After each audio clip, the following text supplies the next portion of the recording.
Today we're going to perform a closed castration in a young cat. We've prepped and scrubbed up the area and have now applied a disposable drape.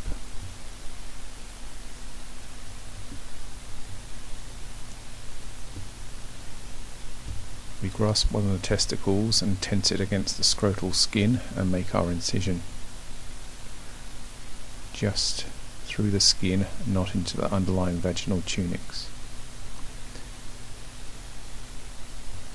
We're now putting gentle traction onto the testicle to pull it free from the subcutaneous attachments, and often you'll get a little piece of fat attached to the spermatic cord, or you're just using a piece of gauze to remove that.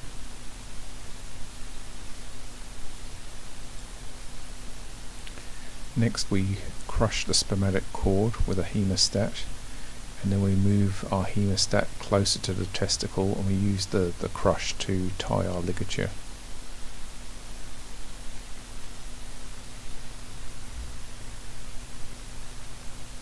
So here we're performing an instrument tie with 4 square knots.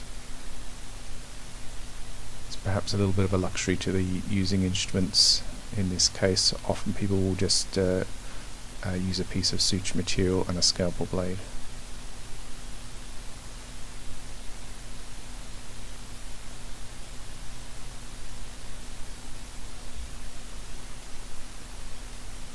We cut our absorbable suture material.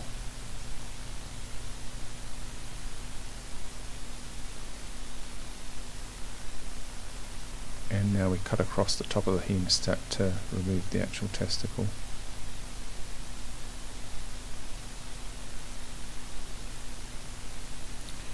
We check for hemorrhage from the ligated spermatic cord and then tuck it back into the scrotum.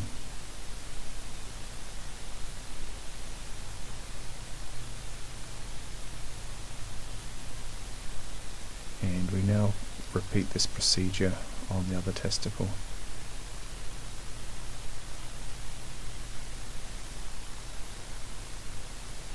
So in this case we go a little bit too deep and just nick the underlying vaginal tunic.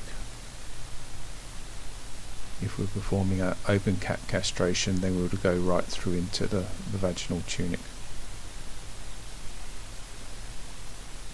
So we're getting rid of this little bit of fatty tissue that surrounds the spermatic cord.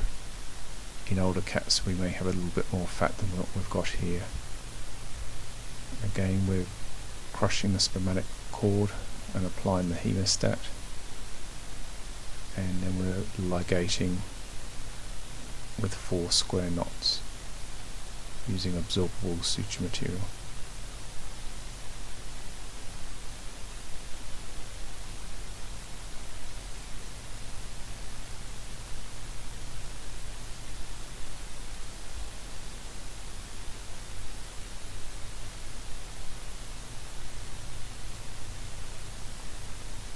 Then we cut the suture material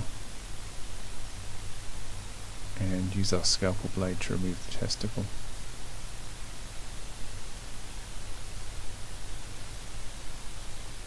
And then we check for hemorrhage from the end of the spermatic cord before we replace it into the scrotum.